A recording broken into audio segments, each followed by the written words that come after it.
Boxeurs, boxeuses, asseyez-vous. Bienvenue dans les talents de l'ombre. Depuis des années, la boxe amateur en France regorge de talents, mais ils ne sont pas mis en lumière. Alors aujourd'hui, j'ai décidé d'aller à leur rencontre. Aujourd'hui, on est dans le 9-1, plus précisément à Montgeron, à la rencontre de Noan Crea Barbera. Ça va Noan? Ça va et toi, Will? Impec. Présente-toi en quelques mots pour ceux qui ne te connaissent pas. Moi, je m'appelle Nohan Crea Barbera. Voilà, je viens de Montgeron dans le 91 en Essonne. Je suis né le 12 novembre 2006 et je fais de la boxe anglaise depuis 8 ans. J'ai 50 combats, plusieurs titres à l'international, national, régionaux et voilà. Ok. Là, je vois qu'on a pas mal de titres. Est-ce que tu peux parler un peu de tes titres? Il y a des titres que j'ai fait en... là, ils sont pas à la caméra, mais il y a des titres que j'ai fait plus jeune, en minime, en cadet. Et là, c'est que des titres que j'ai fait en junior et senior cette année. Il y a la ceinture des Vikings, les Montana et même les Casos qui sont internationales. Et après, tu as le championnat Île-de-France élite, championnat de France junior, Ouais. amateur et la Coupe de France senior. Impec, impec. Magnifique. Comment tu t'es retrouvé dans une salle de boxe? La première fois de ma vie que je me suis retrouvé dans une salle de boxe, en fait, j'étais un peu agité, un peu surexcité, que ça soit dans la cour, en dehors de l'école, en classe, partout. Mhm. Et en fait, il fallait me canaliser. Et moi, mon père, c'est un ancien kickboxer. Voilà, il a 18 combats, je crois, 17 victoires, un match nul. Ouais. Mais c'est un bon boxeur. Mhm. Et lui, il sentait dès que petit que j'étais fait pour les sports de combat un peu. Mhm. Et ça tombe bien parce que quand j'avais 4 ans, le seul sport qui m'acceptait, c'était un sport de combat, c'était la boxe française à Draveil. Ok. Et donc du coup, je suis allé dans la salle directement et j'ai commencé à boxer étant petit en boxe française durant 2 années. Après, ma mère, elle avait peur que je prenne des coups, elle avait peur des coups, etc. Du coup, elle a dit à mon père, non, tu le désinscris et tout. Mon père, il a dû me désinscrire. J'ai dû me passer au BMX parce que j'aimais bien et parce que aussi il y avait mon frère. Mon frère, c'était mon exemple, mon Mhm. grand frère. Ça l'est toujours, hein, mais c'était mon exemple sportif aussi. Et lui, il a fait du BMX à haut niveau, de la finale Europe, finale monde. Il a gagné des championnats d'Europe, des coupes de France, médaillé au championnat de France, etc. Ok. Et ensuite, ça m'a pas plu parce que voilà, je peux pas être totalement comme mon grand frère. C'est vrai. Je suis parti au football pendant 4 années, je crois, un truc comme ça. Et moi, j'ai pas ressenti encore ce truc-là que la boxe au final plus tard m'a apporté. Et donc du coup après, j'aimais pas les sports d'équipe. Je suis parti en sport solo et j'ai commencé la boxe anglaise à Montgeron. De base, j'étais pas destiné à aller à Montgeron, j'étais destiné à aller plutôt à Vigneux Ok. parce que c'était le club un peu que tout le monde connaissait. Voilà, mon père il connaissait, il entendait un peu. Mhm. Et du coup, il y a un de ses amis, un ancien boxeur, qui lui a dit non, mets pas ton fils à Vigneux. Il y a un nouveau club à Montgeron qui va ouvrir et ça va être un bon club. Mon père, il a écouté son ami. De toute façon, on n'était pas pour l'instant encore dans la performance, dans les choses, Ok. donc il voulait juste m'inscrire, mais il a écouté quand même son ami. Ok. Et il a eu raison puisque après je me suis parti m'entraîner à Montgeron et j'ai plus jamais quitté la salle de boxe. Et Ok. je suis devenu Ok. boxeur élite. Est-ce que tu te souviens de la première fois où tu es monté sur le ring? Je me souviens de la première fois où je suis monté sur le ring en combat, hein. Ouais, un combat, un combat. En combat, ouais. C'était au tournoi de Noël en... Ah, bah non, il y a les éducatives aussi. Ouais. Ça- Éducatives, ouais. Même pas. C'était la première fois en boxe française. Ok, ok. En boxe française, en assaut éducative, je me souviens, moi je boxais en poussin. Mhm. Et en fait, les poussins, c'était de 4 à 7 ans. Et on boxait. Et moi, comme je t'ai dit, j'étais petit, j'étais surexcité, j'écoutais rien. Pour moi, boxe, c'était bagarre. Ok, ok. Bagarre, KO et tout. Alors qu'on était en Ok. assaut. Et je boxais un plus grand et me mettais des front kicks de loin pour gagner des points. Parce que c'est 3 points les coups de pied et 1 point les coups de poing. Ok. Et j'envoyais des gros crosses, des gros crosses. Et à un moment, il y en a un qui a touché. Boum, en plein menton. Et je me suis fait disqualifier. Je levais les bras. Je pensais que j'avais gagné. Voilà, ça c'est mon Ok. premier souvenir en boxe. Ok, ok. Et qu'est-ce qui t'a poussé à choisir la boxe anglaise plutôt qu'un autre sport? Comme je t'ai dit, moi, quand j'étais petit, dans la cour, je m'embrouillais beaucoup. Et après, en fait, c'est pas vraiment moi qui l'a choisi, je suis un peu allé dedans comme ça, un peu avec mon père, mais mon père m'a forcé à rien du tout. Mhm. Parce que déjà petit, j'aimais ça, la boxe française et tout. Ouais. Et même des fois, tout seul pendant le foot et tout, je rentrais dans ma chambre, je faisais un peu de boxe tout seul comme ça. Et en fait, indirectement, il n'y a pas quelque chose qui m'a poussé, mais c'est moi-même, Ok. la vie qui a fait ça. Ok. Pour toi, c'est lequel le moment le plus marquant où tu t'es dit, ouais, c'est le moment le plus dur de ma carrière? Le moment le plus dur de ma carrière, c'est lors de mon année junior 1 Mhm. au championnat de France. Euh, comment ça s'appelle? J'avais fait le choix d'aller en 54 kilos. Et en fait, bah, j'étais plus du tout fait pour la KT. Et en fait, ça veut dire que les championnats régionaux, les championnats de France et tout, je les avais passés en queutant un poids, mais énorme, énorme et surtout en peu de temps. Et en fait, ça veut dire que j'avais passé tous les combats en légumes, quoi, limite. Ok. J'étais mort. Et en fait, j'y suis juste allé je suis juste allé chercher les combats avec mon mental, ma tête. Et j'ai passé, après, je suis allé en finale, mais sauf qu'en finale, bah, c'est le plus haut niveau de France. Mhm. J'ai boxé Bilal Ben Ali. Je perds que 3-2, alors que j'étais un légume depuis un mois et demi. Et, euh, et voilà, ça c'était le plus dur. C'était pas le combat, hein. Le combat, même la finale, c'était pas le plus dur. C'était vraiment le fait de le régime, le cut qui était vraiment vraiment dur. Je La devais perte de boire, poids? ouais, boire une gorgée d'eau, 8 heures d'entraînement. Ok, ah oui. C'est bien compliqué. Ok. Et est-ce qu'il y a eu un déclic, une période où tu t'es dit, ok, je veux aller loin dans ce sport? Euh, alors, il y a eu des périodes, il y a eu plusieurs périodes comme ça, Mhm. mais la période où je me suis dit, je veux aller loin dans ce sport, encore plus loin, là qui m'a poussé, c'était dernièrement, c'était au décès de mon grand-père il y a un mois pile. D'accord. Et là, moi, mon grand-père, c'était quelqu'un qui me motivait beaucoup dans ce sport. C'était quelqu'un qui était, qui m'admirait, comme moi je l'admirais, mais lui il Ok. était fier de moi vraiment.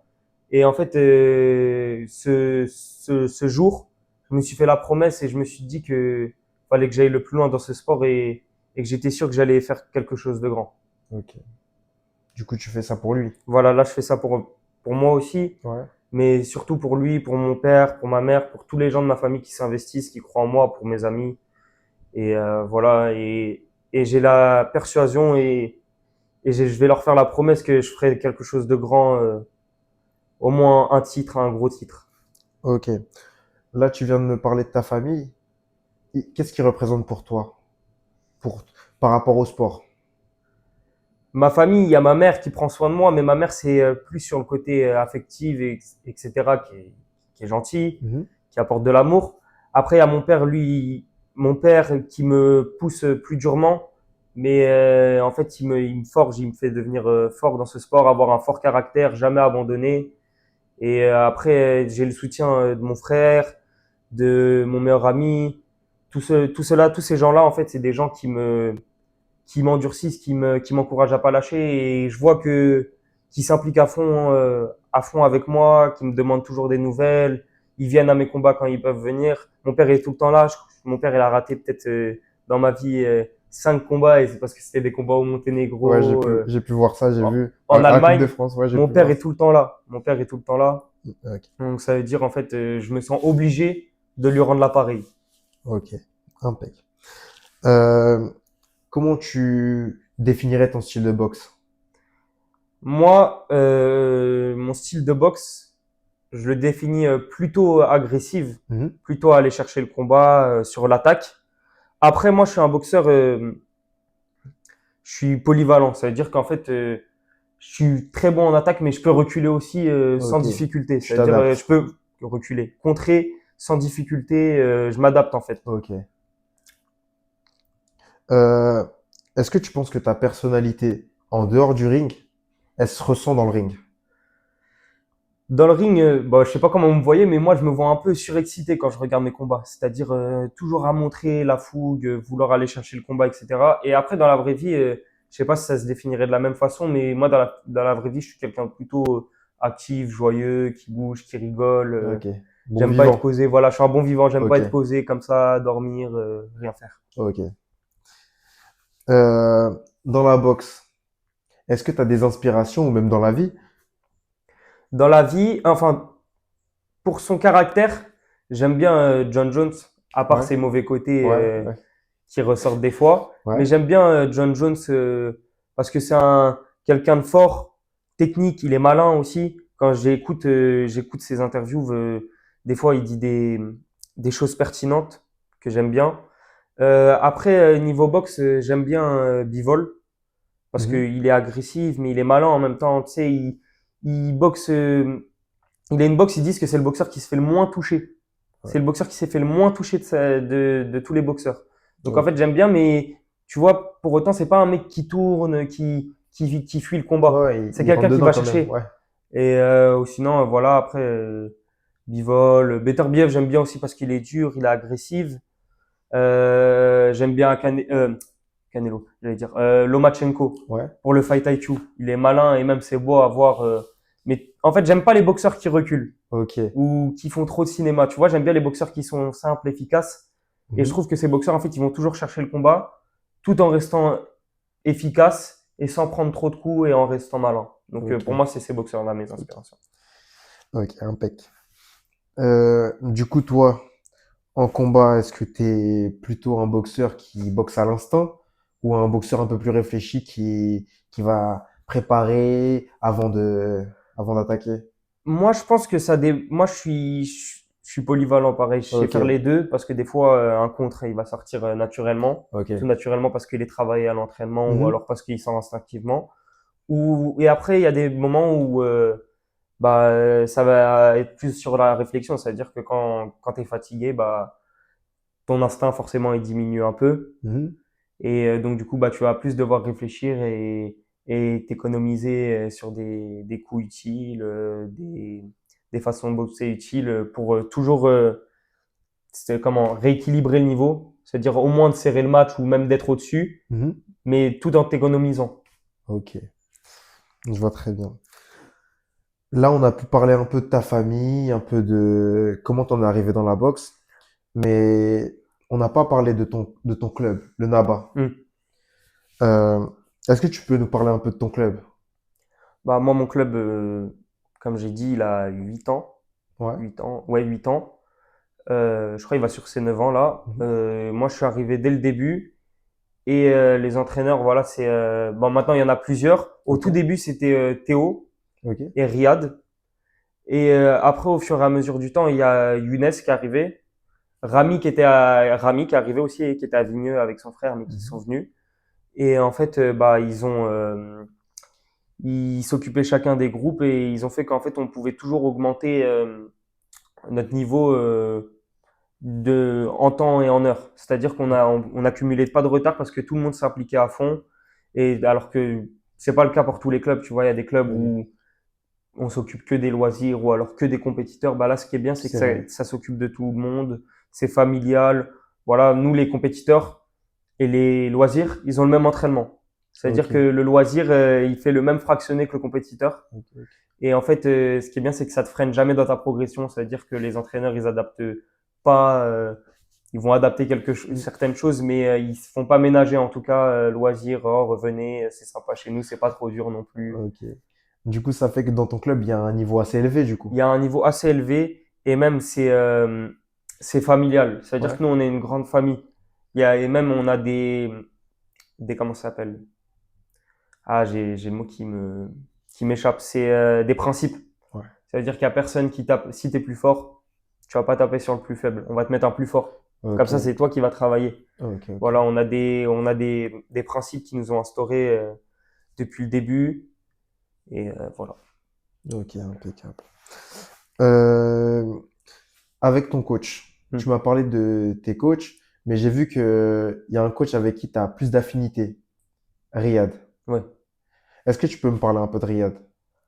Moi, Riyad, C'est comme mon papa de boxe en fait. C'est mon Ok. père de la boxe. Ouais. Et c'est celui qui m'a appris la boxe et qui m'a pris en main en fait. Parce que moi, lui, quand j'avais rien, il a su détecter le truc en moi. Mm. Et en fait, moi, Riyad, je lui serai reconnaissant toute ma vie parce il m'a jamais lâché, il m'a jamais abandonné, il a toujours été de mon côté, il s'est impliqué de ouf contre moi. Enfin, contre moi, je suis un ouf. Avec moi. Mhm. Et j'ai même des anecdotes où des fois il m'entraînait dans des forêts tout seul avec un parpaing, en train de faire des esquives rotatives, plein de trucs, mais il a Ok. toujours été avec moi et pour moi c'est comme une figure paternelle mais dans le sport.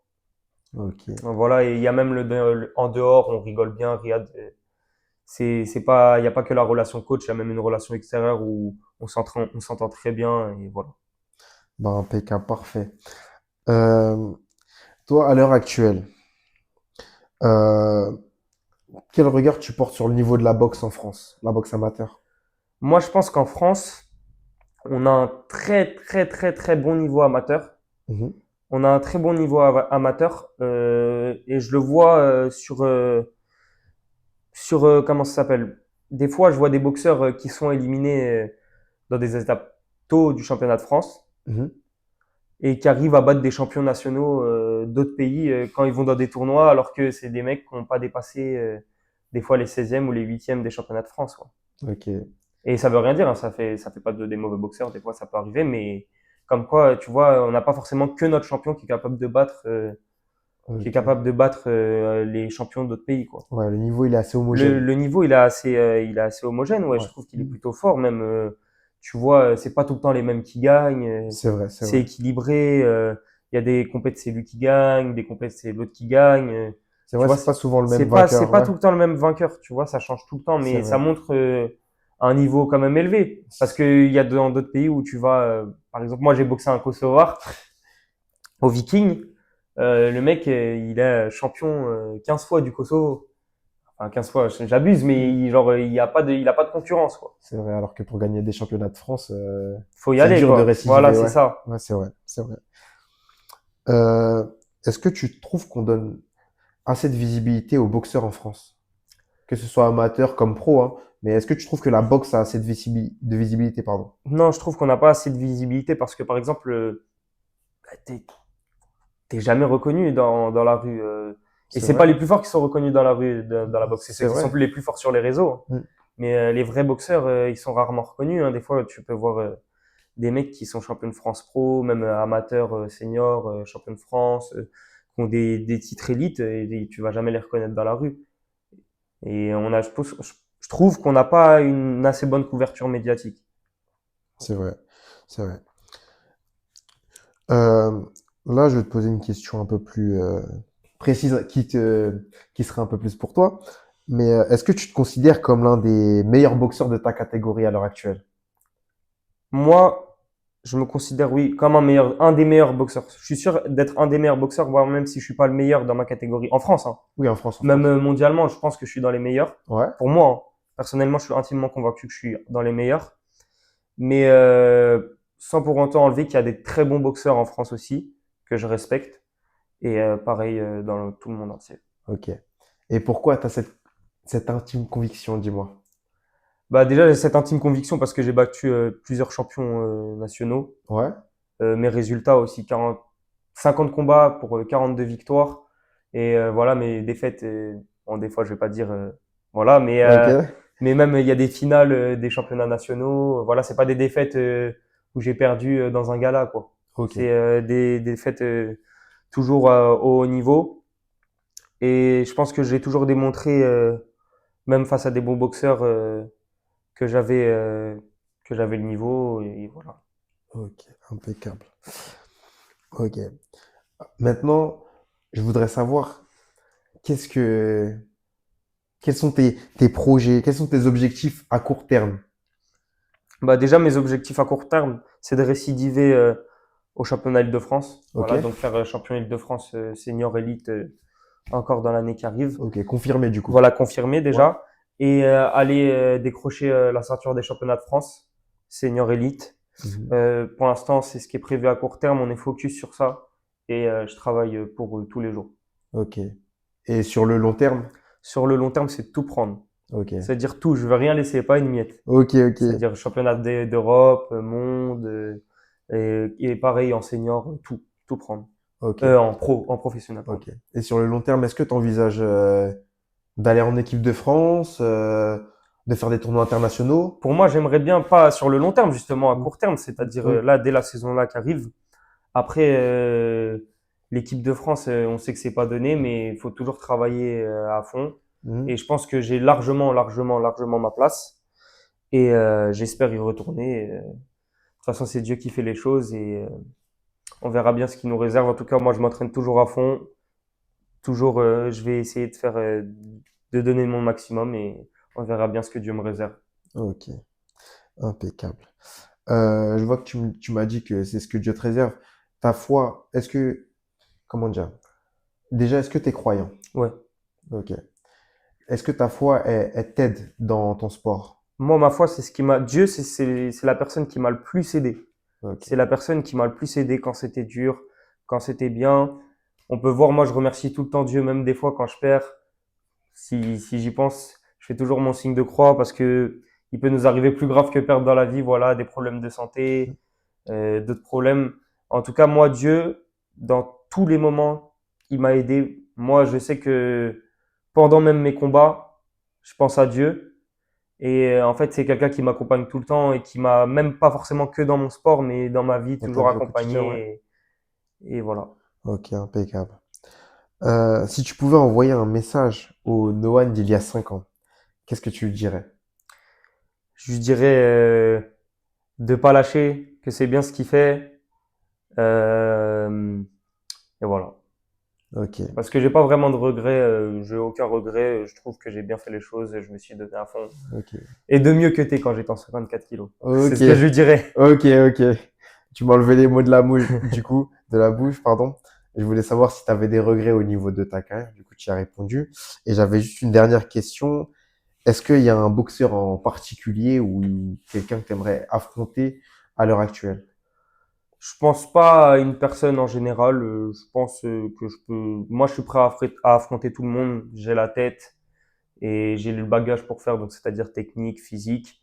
Je m'entraîne à fond avec Riyad, tout seul aussi, tout seul avec mon préparateur Massimo.